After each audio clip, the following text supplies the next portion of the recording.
बाकी दुनिया कुल संसार। साथ संगत वही बात कि जिसको पूर्ण सतगुरु मिला है उसका लेखा जो पिछले जन्मों का अनेकों प्रकार का कर्म किया हुआ होता है, पूर्ण सतगुरु के चरणों में जाने से वो जो लेखा है वो समाप्त हो जाता है। बुरा कर्म किया हुआ होता है वो कर्म माफ़ कर देता है।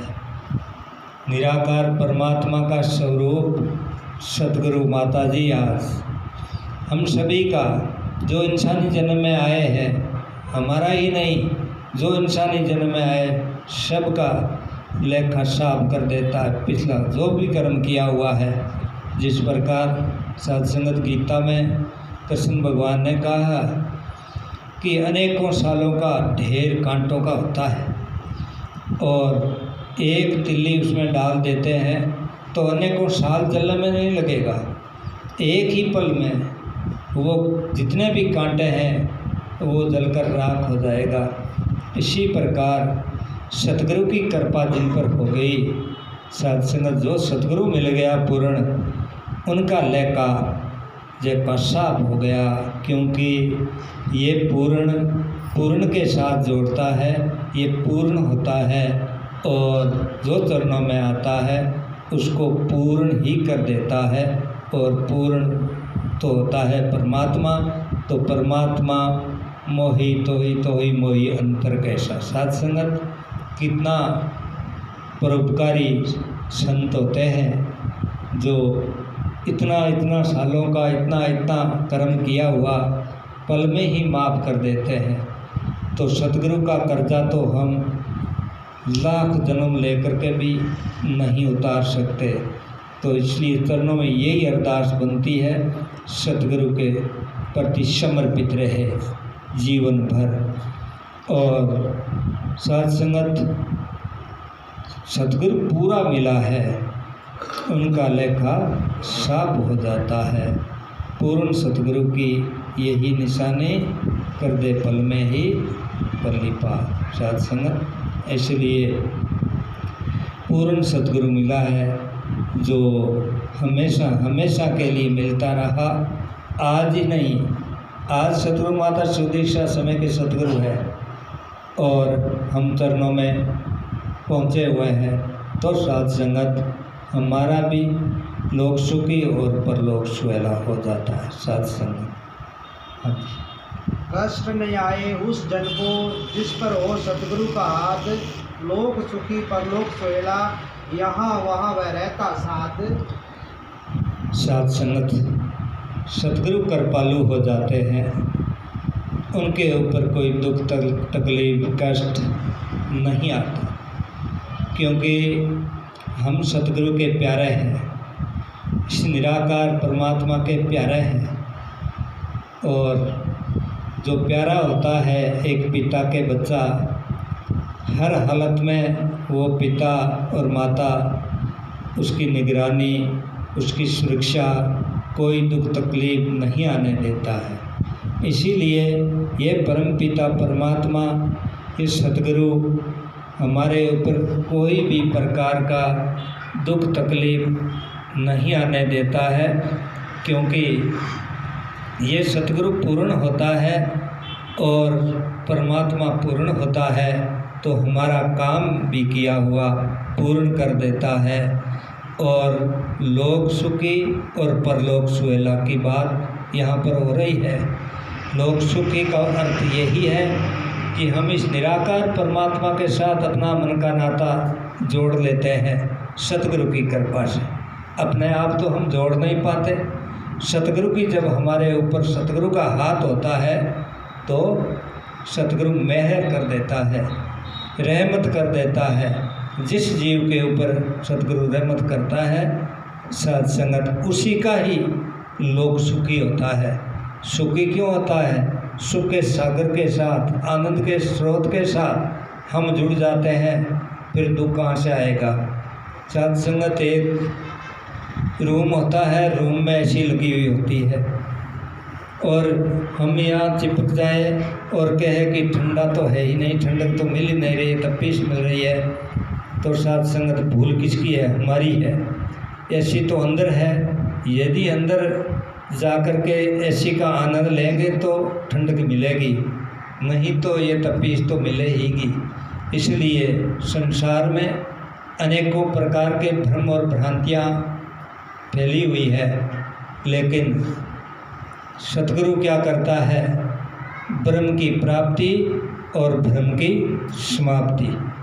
ब्रह्म की प्राप्ति हो जाते हैं तो भ्रम की समाप्ति होते टाइम नहीं लगता, सब भ्रम और भ्रांतियाँ चली जाती है।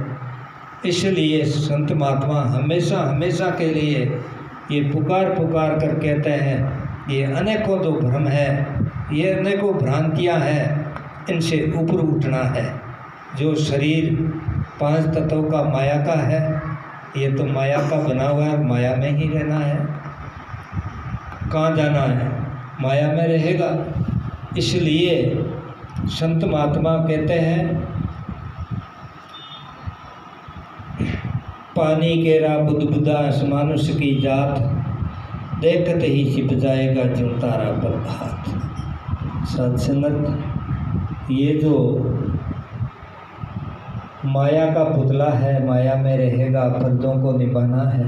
सतगुरु बाबा हरदेव सिंह जी महाराज हमेशा कहा करते थे कि माया को छोड़ना नहीं है, माया को त्यागना नहीं है, माया में रहने का ढंग सीखना है। ढंग कौन सिखाता है? सतगुरु सिखाता है, कला सिखाता है संसार में रहने की और संसार में रहकर भक्ति की। साथ संगत भक्ति तो आप संतों के चरणों में आकर मिलती है, और माया तो सभी ने कमानी है, फर्जों को भी अदा करना है, सब करना है। सब करते हुए इस परमात्मा के साथ मन का नाता जोड़े रखना है। मन राम में और तन काम में, इस प्रकार जीवन जीने वाले ही भक्त हुआ करते हैं। आज नहीं, युगों युगों से यही संदेश संतों का आया है। हाँ जी। भक्तों का मुख उजला होता, जग में होती जय जयकार, निंदक का मुंह काला होता, यम की भी पड़ती फटकार। कहा है भक्तों का मुख उजला होता। भक्तों का मुख क्यों उजला और निंदक का मुख क्यों काला? साथ संगत, भक्त हमेशा इस उज्ज्वल उजाले के साथ, इस प्रभु निराकार के साथ अपने मन का नाता जोड़े रखता है, और गुरुमुख होता है वो तो हमेशा ही गुरु की तरफ मुख होता है। तो गुरु की तरफ मुख होता है, उसका तो मुख उजला ही होगा। सूर्य उदय होता है पूर्व की ओर और हम पश्चिम की ओर मुख करके खड़े हो जाए तो ये जो रोशनी है वो कैसे हमारे मुख पर पड़ेगी, फिर कैसे हमारा मुख उजला होगा। तो इसी प्रकार सतगुरु की तरफ जिसका मुख है, इस निराकार परमात्मा की तरफ मुख है, इसके साथ जुड़ाव है, लगाव है, तो साथ संगत उसका ही मुख उजला युगों युगों से हुआ है। और आज भी सतगुरु माता जी की तरफ हमारा ध्यान इस निराकार परमात्मा के साथ मन का जुड़ाव है, तो हम इस परमात्मा के साथ जुड़कर उज्जवल भविष्य की कामना, उज्जवल भविष्य में जीवन जी रहे हैं। और निंदक जो होते हैं वो क्या करते हैं? निंदक हमेशा निंदा, नफरत, वेर भावना की भावना रखकर जीवन जीता है, एक दूसरे का बुरा करता है, दूसरे का बुरा चाहता है। तो साथ संगत, इसका मुख तो हम सभी जानते हैं कि उजला कैसे होगा, उसका मुख तो काला ही होगा, क्योंकि कालिश के साथ लगे हुए हैं तो कालिश ही लगेगी। जिस प्रकार कोयले के कमरे में जाकर तो कोयला ही लगेगा, कालश ही लगेगी, लेकिन भक्त जो होता है वो उजला निकल जाता है, क्योंकि वो सजग होता है, जागा हुआ होता है, इसलिए वो सजग रहकर जीवन जीता है। और निंदक तो हमेशा ही अपने ऊपर कालश लगाते आए हैं और मुख काला करके और इस जीवन की यात्रा को तय कर लेगा तो साथ संगत मालिक के दरबार में उसको क्या मिलेगा? दीर्घाकार ही मिलेगा। गुरमुखों का मार्ग अपना, मन मुखों की अपनी राह, कहे अवतार सुनो रे संतो, चाल भी इनकी जुदा जुदा। सत्संगत मनमुख और गुरमुख, मनमुखों की और गुरमुखों की जो चाल है, जो कर्म है, वो अलग अलग होते हैं। क्योंकि मनमुख होते हैं वो मन की करते हैं, और गुरमुख होते हैं वो गुरु की आज्ञा में रहकर जीवन जी रहे हैं। गुरु की आज्ञा में रहकर जो जीवन जीने वाला होता है वो होता है गुरमुख। गुरमुखों का रास्ता और मनमुखों का रास्ता और अलग अलग है। एक ही मानव, एक ही माता की कोख से एक ही प्रकार से जन्म लिया, और मालिक ने कोई कमी नहीं रखी, ना दिमाग में रखी, ना ये हाथ पैर देखने वाला किसी भी प्रकार के अंग संग जो भी दिया है वो बराबर रूप में दिया है। लेकिन उसका मुख उल्टी तरफ है, उसका मुख निंदा नफरत करने की तरफ है और बैर भावना की तरफ है। और गुरमुखों का कहते हैं मार्ग, और वो तो साध संगत ऐसा मार्ग है जिस मार्ग पर चल करके अनेकों अनेक संत महापुरुष हुए, वो भवसागर से पार हो गए। साध संगत संग का प्रताप है। वो मनमुखों का संग करते हैं तो हमेशा वही सिखलाई मनमुखों की, तो किस प्रकार एक दूसरे को नीचा समझना, किस प्रकार एक दूसरे की भावना के ऊपर ठेस पहुंचाना, और किस प्रकार एक दूसरे को फंसाने की भावना रहती है, वो होते हैं मनमुख। और गुरुमुख होता है वो हमेशा गुरु के चरणों में, गुरु के ध्यान में, उसी निराकार परमात्मा के एहसास में, क्योंकि ये परमात्मा कण कण में, घट घट में, हर एक में व्यापक है, हर जगह व्यापक है।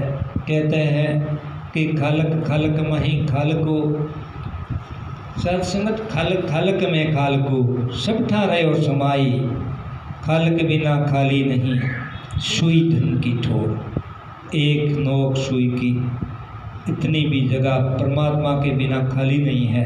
तो वो क्या गुरुमुख देखता है कि गुरुमुख वो देखता है कि मालिक सब जगह है और सब में है। तेरा रूप है ये संसार, संसार को परमात्मा का रूप समझकर जीवन की यात्रा को तय करता है, वो होता है गुरुमुख। और गुरुमुखों का हमेशा से ही यशोगान होता आया है, और गुरुमुख ही संसार में आकर सत्संगत कहते हैं कि संत ने होते जगत में जल मरता संसार। ये काम है संतों का।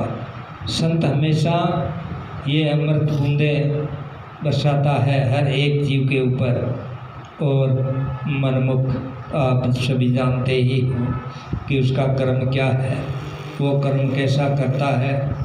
इसलिए साध संगत समय रहते हुए सतगुरु की कृपा हम आप सबके ऊपर हुई है, तो कृपा बनी रहे इसी प्रकार, और सत्संग सेवा सुमरन मिलता रहे। और बहन जी का आज जो जन्मदिन है, लाख लाख बधाइयाँ। और जो ये चेतावनी भजन के द्वारा बहन जी ने कहा है, तो वो चेतने के लिए, ये ऐसे नहीं कि वो ऐसे ही सुन लिया, इस कान से इस कान में निकाल दिया। हर एक संतों का बोल, हर एक संतों का वचन साध संगत ये हृदय में धारण करना है। और आप संतों के चरणों में आने का दास को आज मौका मिला। महात्मा धर्म सिंह जी की कृपा, केलाराम जी की कृपा, आपकी सबकी कृपा से आपके दर्शन हुए, तो बहुत बहुत खुशियाँ आपको भी दातार बख्शे। और जो भी बोल आए साध संगत सतगुरु का समझकर और प्रवान कर लेना। और यदि कोई गलत शब्द दास के मुख से निकल गया है आपको नहीं पाया है वो नादान बच्चा समझकर क्षमा कर देना आपका समाप्रार्थी है। और दास आप जी का समय अधिक नहीं लेता हुआ यहीं पर विराम चाहेगा और हमेशा यही याचना, यही प्रार्थना, यही अरदास निराकार परमात्मा के साथ जब हम उठते हैं, जब हम बैठते हैं, जब हम खाना खाते हैं, जब हम श्वास लेते हैं, तो इस परमात्मा को हमेशा एहसास में रखकर जीवन जिए। ये होता है महापुरुषों के कर्म। महापुरुष अपना कर्म करते हैं और दूसरों को भी सिखाते हैं, कर्म करने की सिखलाइयाँ देते हैं। तो आप संतों के चरणों से दास ने जो सीखा है वही आपके साथ साझा किया है। सत्संग जी प्यार से कहना।